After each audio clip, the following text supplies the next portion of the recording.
सलामती काउंसिल की तज्जियाती मुआवनत और पाबंदियों की निगरानी करने वाली टीम की 37वीं रिपोर्ट, जो जुलाई से दिसंबर 2025 तक के अरसे का अहाता करती है, ये वाजे करती है कि गुज़श्ता साल दिल्ली लाल किला धमाके पर बड़ा पर्दाफाश है कि यूएन रिपोर्ट में जैश ए मोहम्मद के लिंक का पर्दाफाश हुआ है। तो पाकिस्तान अब अगर ये कहे कि जी हमें तो एफएटीएफ में भारत ने डलवा दिया, वरना हम तो एफएटीएफ में जाने वाले नहीं थे और हम तो जी बड़े अच्छे लोग हैं, तो यकीनन इसके ऊपर जो है दुनिया सिर्फ हंसेगी और मजाक ही उड़ाएगी। दिल्ली लाल किला ब्लास्ट केस पर बहुत बड़ी खबर आपको बता रहे हैं। दिल्ली लाल किला हमले के पीछे जैश का हाथ बताया जा रहा है। यूएन रिपोर्ट में खुलासा हुआ है। पठानकोट में आपके आईएसआई चीफ को बुलाकर प्रूफ दे दिया, दिखा दिया, इंस्पेक्शन करा दी, सब करा दी। इससे बड़ा प्रूफ कभी होता नहीं।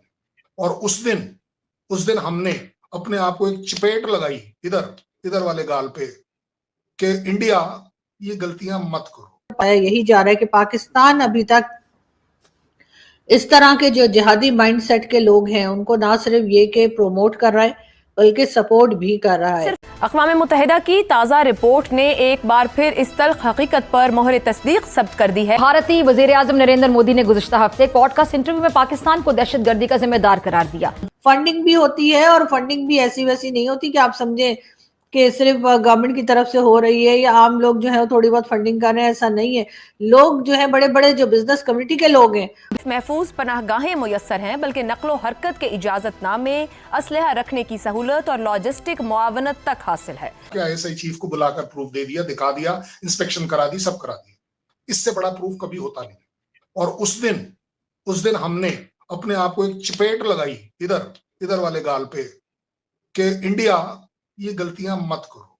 आप पाकिस्तान को प्रूफ क्या दोगे?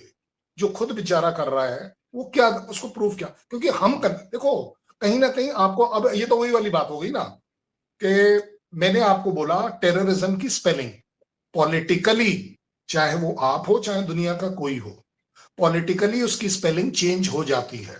मैंने आपको बड़ा अच्छा एनालिसिस करने की दी कि वही तालिबान है, वही टीटीपी है, मेरा मतलब, जो कि आपका अपना था। पहली बात, ये वही तालिबान सरकार है जो 2021 में आपकी फेवरेट लख्ते जिगर नूरे जहां वाली पार्टी थी, जिसको आप बोल रहे थे कि आप ही सब कुछ करें।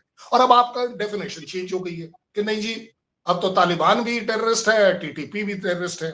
ये ना, जब चीजें अपने काम में आ रही होती हैं तब आप गलत। मैं इसीलिए बोल रहा हूं, किसी भी तरह से एक डेफिनेशन ले लीजिए और उसको हर जगह लगाइए। सिर्फ बताया यही जा रहा है कि पाकिस्तान अभी तक इस तरह के जो जिहादी माइंडसेट के लोग हैं उनको ना सिर्फ ये कि प्रोमोट कर रहा है बल्कि सपोर्ट भी कर रहा है। अब अगर जगह जगह इस किस्म के लोग बात करते दिखाई देंगे, इस क्लिप के अंदर ये आप देख ही सकते हैं सोशल मीडिया पर, तो पाकिस्तान अब अगर ये कहे कि जी हमें तो एफएटीएफ में भारत ने डलवा दिया, वरना हम तो एफएटीएफ में जाने वाले नहीं थे और हम तो जी बड़े अच्छे लोग हैं, तो यकीनन इसके ऊपर जो है दुनिया सिर्फ हंसेगी और मजाक ही उड़ाएगी। पाकिस्तान में इस तरह के लोग आपको ना सिर्फ ये कि ये पॉलिटिकल रैली तो खैर होती रहती है, कभी हाफिज सईद की तो कभी मसूद अजहर के ग्रुप की या किसी और ऐसा टेरर ग्रुप जो कि सारी दुनिया जिसको बैन कर चुकी है, सारी दुनिया जिसको टेरर ग्रुप कह चुकी है, लेकिन हमारे लोग हैं कि मानने को तैयार ही नहीं होते और यही कहते हैं कि नहीं जी, ये तो जी पाकिस्तान की खिदमत कर रहे हैं, ये तो इस्लाम की खिदमत कर रहे हैं। मुझे आज भी याद है कि जब हम लोग स्कूल में थे और उस जमाने में जो है वो ये हाफिज सईद को तो खैर अभी रिसेंटली अरेस्ट किया गया है, वरना या कह लीजिए होम अरेस्ट किया गया है, ये बाहर घुमा करता था। लेकिन एक बार फिर पाकिस्तान के ऊपर जो अटैक किया गया भारत की तरफ से, जिसके ऊपर एक हंगामा है और हम बार बार कह रहे हैं कि जी भारत ने बड़ा गलत किया, भारत हमारी कह लीजिए कि बॉर्डर क्रॉस करके पाकिस्तान के अंदर आया और 1 2 4 नहीं बल्कि 9 जगह पे कहा गया कि अटैक किया गया है और यहाँ के सिविलियंस जो है, जो मासूम सिविलियंस हैं, उनकी भी जाने ली गई, ऐसा हमारे लोगों ने कहा। लेकिन भारत की तरफ से यही कहा गया कि जो टेरर कैंप थे उनको उड़ाया गया है और उसके साथ इन्होंने ये भी कहा कि जी यहाँ पर पाकिस्तान जिस तरह से सपोर्ट कर रहा है इन टेररिस्ट को, उसको देखते हुए जो ऑपरेशन सिंदूर है वो अभी खत्म नहीं हुआ है। और अगर फिर कुछ भारत में हुआ तो भारत जो है वो यकीनन एक बार फिर पाकिस्तान की तरफ आ सकता है और पाकिस्तान के पे इस किस्म के अटैक्स हो सकते हैं।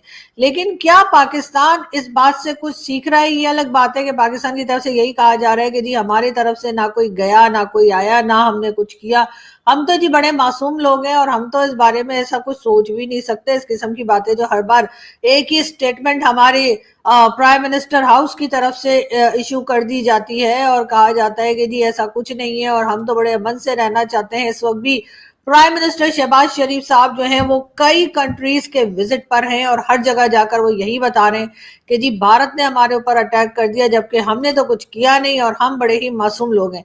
लेकिन कोई मुझे क्या बताएगा कि जब सारी दुनिया जो है वो सोशल मीडिया पर और हर जगह ये जो जिहादी माइंडसेट के लोग जो तकरीरें कर रहे हैं, जो धमकियां दे रहे हैं दुनिया को, जब वो देखेंगे तो क्या वो प्राइम मिनिस्टर शहबाज शरीफ की इस बात से एग्री करेंगे कि पाकिस्तान जो है वो हर तरफ अमन चाहता है, पाकिस्तान जो है वो हर किसी कंट्री के साथ अपने टर्म्स को बेहतर करना चाहता है और किसी तरह से भी पाकिस्तान जो है वो किसी टेररिज्म के अंदर या कह लीजिए जो टेरर एक्टिविटीज है उसमें इन्वॉल्व नहीं है? क्या पाकिस्तान ये समझा पाएगा?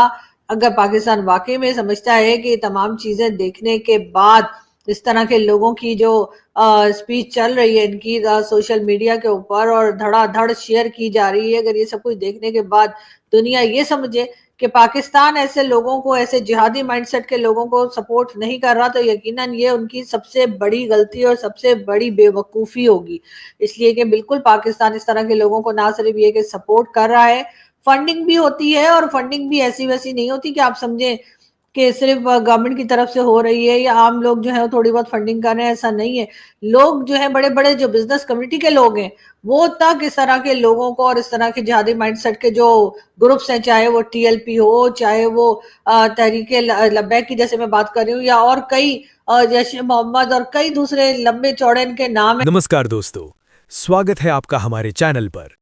आज हम बात करने वाले हैं एक बेहद सनसनीखेज खबर की जो पूरी दुनिया में हलचल मचा रही है। संयुक्त राष्ट्र की एक रिपोर्ट ने दिल्ली के लाल किले पर हुए ब्लास्ट में पाकिस्तान का हाथ होने का खुलासा कर दिया है। जी हां, इस रिपोर्ट में साफ साफ कहा गया है कि पाकिस्तान बेस्ड आतंकी संगठन जैश ए मोहम्मद ने इस हमले में प्रमुख भूमिका निभाई थी। दोस्तों याद कीजिए, नवंबर 2025 में दिल्ली के लाल किले के पास एक कार में हुए विस्फोट ने पूरे देश को हिला दिया था। उस ब्लास्ट में 15 लोगों की जान चली गई और कई घायल हुए। अब यूएन की सिक्योरिटी काउंसिल की सैंक्शंस मॉनिटरिंग टीम की 37वीं रिपोर्ट में ये खुलासा हुआ है कि जैश ए मोहम्मद ने इस हमले की जिम्मेदारी ली थी और वो सीधे तौर पर इसमें शामिल था। रिपोर्ट में यह भी बताया गया है कि जैश की सरगना मसूद अजहर ने एक नई विंग बनाई है जो महिलाओं की है और आतंकी गतिविधियों को सपोर्ट करती है। ये रिपोर्ट भारत की इनपुट्स पर आधारित है जिसमें क्रॉस बॉर्डर टेररिज्म की बात की गई है। एक तरह से इस रिपोर्ट ने पाकिस्तान को आतंकी देश के रूप में एक्सपोज कर दिया है क्योंकि जैश ए मोहम्मद पाकिस्तान में ही ऑपरेट करता है और पाकिस्तान की सरकार उसे शेल्टर देती रही है। ये रिपोर्ट पाकिस्तान के उन दावों को झुठला रही है कि जैश अब एक्टिव नहीं है।